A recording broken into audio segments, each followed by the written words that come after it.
Ang kwentong ito ay pinamagatang ang galit.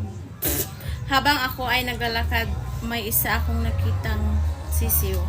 Ang sisiw na ito ay nagmula sa kinagat ang labi. Kinagat niya ang labi dahil siya ay vampira. At ang vampirang ito ay mula sa kakahuyan ng kinasal. Kinasal sila dahil siya ay buntis. At ang pagbubuntis niya ay nakakadiri. Nakakadiri dahil nakatikim siya ng isang honey. My love so sweet. Ang honey na ito ay may Nakakadiri kasi galing sa bubuyog.